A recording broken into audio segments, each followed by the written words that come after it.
अस्सलामुअलैकुम वरहमतुल्लाहि वबरकातुहू। आज की इस वीडियो में हम रिएक्शन करने वाले हैं मुफ्ती फजल हमदर्द साहब के उस वीडियो के ऊपर जिसका टाइटल है मेरा अकीदा सुन्नी शिया क्या है। आप सुन्नी होकर शिया को काफिर क्यों नहीं मानते। देखते हैं कि इस वीडियो में उन्होंने क्या कहा है। चलिए चलते हैं अपने वीडियो की तरफ। Let's start. अस्सलामु अलैकुम वरहमतुल्लाहि वबरकातुहू। दोस्तों, उम्मीद करता हूँ आप लोग खैरियत से होंगे, ठीक ठाक होंगे। अल्लाह सुब्हानहू व तआला आप लोगों को अपने हिफ्ज़ व अमान में रखे। कुछ सवालात मुझसे अक्सर दोस्त पूछते हैं, मैंने चाहा कि आज मैं आप लोगों को फ़ुर्सत में उनका जवाब दे दूँ। यूट्यूब पे पूछा जाता है, फ़ेसबुक पे कमेंट करके। एक सवाल तो मुझसे अक्सर ये पूछते हैं कि ये बताइए कि आपका अपना कौन सा फ़िरक़ा है। दूसरा ये पूछते हैं कि शिया सुन्नी के हवाले से जो आप बात करते हैं, तो कुछ हमारे अहले सुन्नत भाई ये अक्सर ये कहते हैं कि जब हमारे अकाबिर ने उनको काफिर कहा है तो फिर उनसे इत्तेहाद कैसे हो सकता है। तो पहला जो सवाल है उस हवाले से मैं ये जवाब देता चलूँ अपने फ़िरक़े के हवाले से। इस पे मैंने एक तफसीली वीडियो भी बनाई है और कि मेरी ज़िंदगी के मुख्तलिफ़ मराहिल हैं।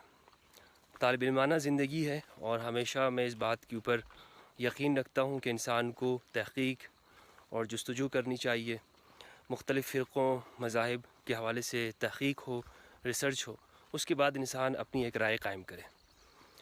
हम अक्सरियत हम जो मुसलमान हैं, अल्लाह का लाख लाख शुक्र है कि हम मुस्लिम घराने में पैदा हुए हैं। लेकिन सिर्फ़ ये बात काफ़ी नहीं है कि हम एक मुस्लिम घराने में पैदा हुए हैं, बल्कि हमें एक तहक़ीक़ी मुस्लिम बनना चाहिए कि कुरान मजीद, सुन्नत और अहादीस का मुताला हो, जितना हमारी इस्तिताअत हो सके। अल्लाह सुब्हानहू व तआला किसी नफ्स के ऊपर उसकी इस्तिताअत से उसको मुकल्लफ़ नहीं बनाता, उसके ऊपर बोझ नहीं डालता। जितनी उसकी ताकत होती है उसी के बक़दर उसको मुकल्लफ़ बनाया गया। तो हर एक को ये ज़रूरी है कि वो अगर मुस्लिम घराने में भी पैदा हुआ है तो वो ये बात जाने कि मैं अल्हम्दुलिल्लाह क्यों मुस्लिम हूँ, क्यों इस्लाम दुनिया भर के तमाम मज़ाहिब के अंदर, रिलीजन के अंदर वो एक बेहतरीन मज़हब है, दीन है। पहली बात तो ये समझ लें। तो इसीलिए मैंने ये जो तहक़ीक़ का जो सफ़र शुरू किया अपने आबाई जो ख़ानदानी पस मंज़र में, तो वो हमारा एक बरेलवी मसलक से हमारे ख़ानदान का ताल्लुक़ रहा है।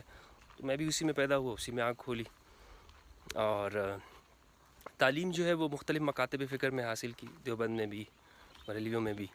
लेकिन अब मैं अपने आप को सुन्नी तो कहता हूँ, लेकिन हमारे यहाँ सुन्नी जो हैं वो फ़िरक़े के माने में है, यानी जो सुन्ना मशहूर है पाकिस्तान, हिंदुस्तान, दुनिया भर के अंदर। तो इससे ये अहले सुन्नत ख़ुद डिवाइड है मुख्तलिफ़ फ़िरक़ों के अंदर। तो वो फ़िरक़ा मेरी नज़र में नहीं होता। अगर मैं अपने आप को सुन्नी कहता हूँ तो उस फ़िरक़े से मंसूब नहीं करता, बल्कि उस सुन्नत से कि जो सुन्नत साबित हो, सही हो, और जो सुन्नत मोहम्मद सल्लल्लाहु अलैहि वसल्लम है। और मैं समझता हूँ कि ये जो सुन्नत है इस पर शिया का भी इत्तिफ़ाक़ है, उसका भी ईमान है, और सुन्नी का भी है। दुनिया भर के जो मुस्लिम फ़िरक़े हैं उन सब का इसी सुन्नत को मानना है। बाकी ये जो फ़िरक़ा वाराना सुन्नत है उस के ऊपर मैं यकीन नहीं रखता। लेकिन मेरे नज़दीक जो अहलुल बैत अलैहिमुस्सलाम का जो मकाम है वो अस्सक़लैन की वजह से उनके साथ किसी और को मुआज़ना नहीं किया जा सकता। ये एक बुनियादी बात है। तो इसलिए मुझे आप जैसे कि हदीस में है सही मुस्लिम की ज़ैद इब्न अर्क़म रज़ियल्लाहु अन्हु से कि दो चीज़ें छोड़ के जा रहा हूँ। अस्सक़लैन, एक किताबुल्लाह है और एक मेरी इतरत है, और वो अहलुल बैत अलैहिमुस्सलाम है। तो कुरान और अहलुल बैत मुझे आप इन्हीं की तरफ मंसूब कर सकते हैं। और इसी माने में अगर आप अहल सुन्ना कहते हैं तो इसी माने में अपने आप को अहल सुन्नत कहता हूँ। फ़िरक़े के अहल सुन्नत से कोई ताल्लुक़ नहीं है, पहली बात।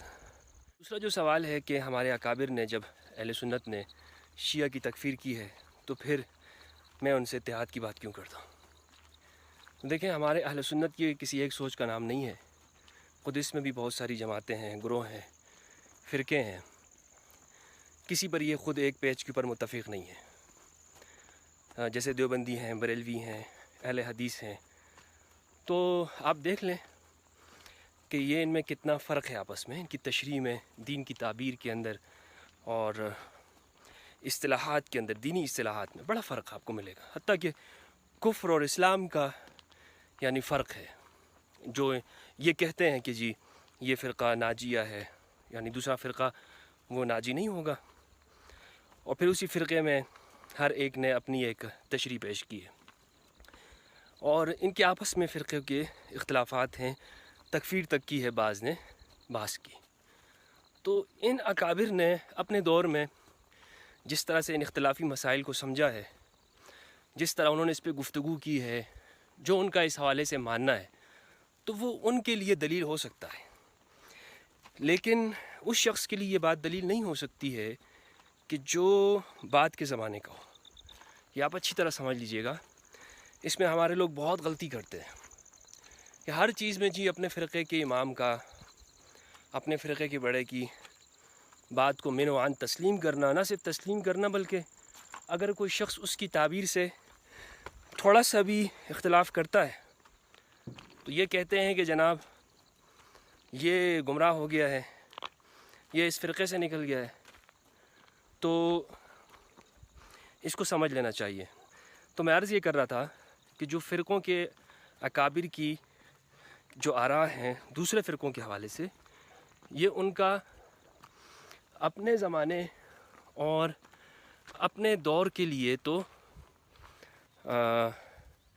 یہ رائے ہو سکتی ہے، لیکن دوسروں کے لیے رائے نہیں ہو سکتی ہے، کیونکہ ان کی تحقیق ہے، وہ تو قابل اعتبار ہے. لیکن بعد والوں کے لیے وہ قابل اعتبار یا ضروری نہیں ہے کہ اس کے اوپر من و عن عمل کریں.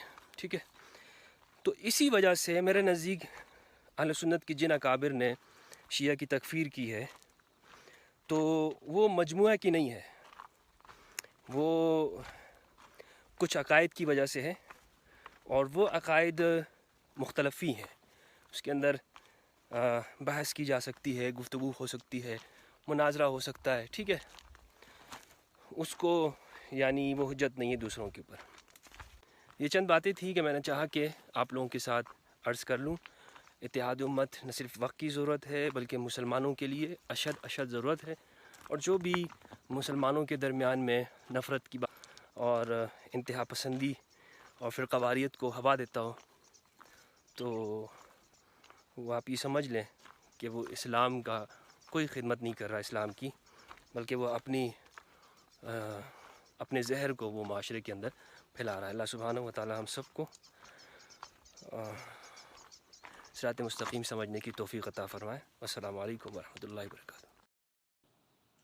امید کرتا ہوں کہ آپ کو ہماری یہ ویڈیو انفارمیٹیو لگی ہوگی. مزید اچھی اور خوبصورت ریئیکشنز کے لیے ہمارے اس ویڈیو کو زیادہ سے زیادہ شیئر کریں اور ہمارے اس چینل کو سبسکرائب کیجیے. والسلام علیکم ورحمۃ اللہ.